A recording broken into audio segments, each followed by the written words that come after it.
Hey everyone, welcome to another video, and it's that time of the year again.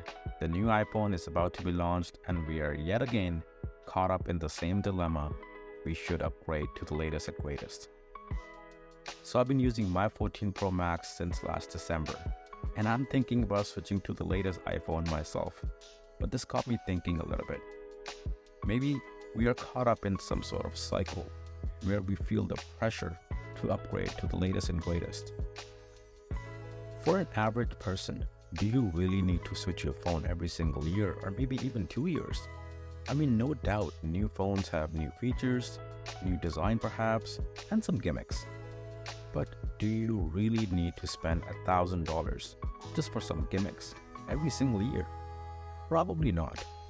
I bet you I'm not the only one, but every time I get the new iPhone or any other phone, after some time, it just becomes another part of my life. It just becomes part of my day-to-day routine. I check emails, I text people, I back up my files, I take photos, but end of the day, it's just another phone. No doubt new phones have gimmicks, but how many times do you actually use those gimmicks? But I think it's not that simple. A big part of it is psychological. We tend to get sick of the same home screen layout, same apps, same wallpaper, and our mind tells us that maybe by getting a new phone, it would freshen things up. But in reality, what you probably need to do is just factory reset your phone. Start with a fresh wallpaper, fresh layout, fresh widgets, maybe some new apps. And just by doing that, you could actually transform your old phone into something new. Because if you think about it, what do you do after getting a new phone? You put on a case. And in most cases, your phone will look just like your old phone. But now you are $1,000 short and maybe you have a new monthly payment. It's definitely something to think about, especially in this economy. Having said that, here's my quick long-term review of my iPhone 14 Pro Max. iPhones are known for their stunning design and build quality, and this one is no different. Stainless steel sides sandwiched between two layers of glass. Personally, I wasn't too crazy about the new purple color, but I decided to go with the classic silver with stainless steel sides. I think it looks absolutely gorgeous. I've used many Android phones in the past, but I think we can all agree that iPhone feels premium in hand. It's actually not all looks, it's very durable. My phone has survived some minor bumps and drops, and surprisingly there are no visible signs of damage. Now let's talk about the display, and how can we not talk about the pill-shaped notch or dynamic island. Personally, I never had any issues with the iPhone 13's regular notch, but this one obviously looks a little bit better. But overall, it made no difference in my experience. The display itself is 120Hz 6.7-inch ProMotion Super Retina XDR display, which looks absolutely stunning. Visuals are buttery smooth and vibrant from watching movies, watching YouTube videos, playing games, or just scrolling through your feed. And just like every year, iPhone lineup this year excelled in performance once again.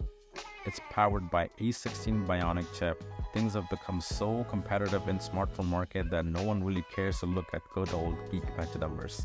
Now let's talk about the reason why I upgraded to this phone from my previous 11 Pro Max, and it's the camera.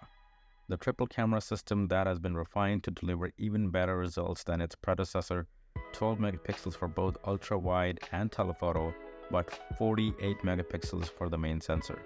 And the only way to fully take advantage of those 48 megapixels is by shooting in RAW. Because otherwise your regular photos are just 12 megapixels compressed photos. Now some of you are probably asking why can't we use 48 megapixels all the time?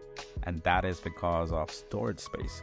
48 megapixel photos can be around 70 megabytes, and considering the amount of photos I take, I think I would be out of storage by the end of next week, and I'll probably fill up my maximum 2 terabyte iCloud storage in about a month. Another improvement that I probably noticed for my 11 Pro Max was the battery life, which does not disappoint. With the efficient A16 chip, larger battery size of the Pro Max, I can easily get through an entire day without having to plug in.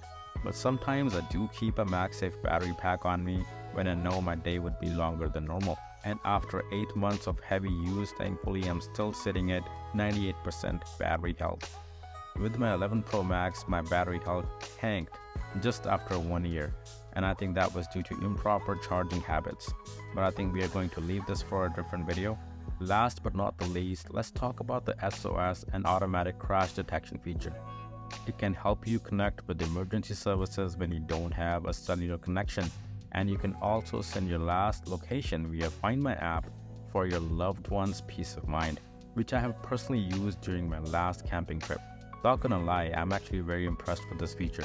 No doubt there are some better devices out there which can help you in emergency situations, but what good is that device if you don't have it on you? And no one plans to put themselves in such situations. So here are my closing thoughts.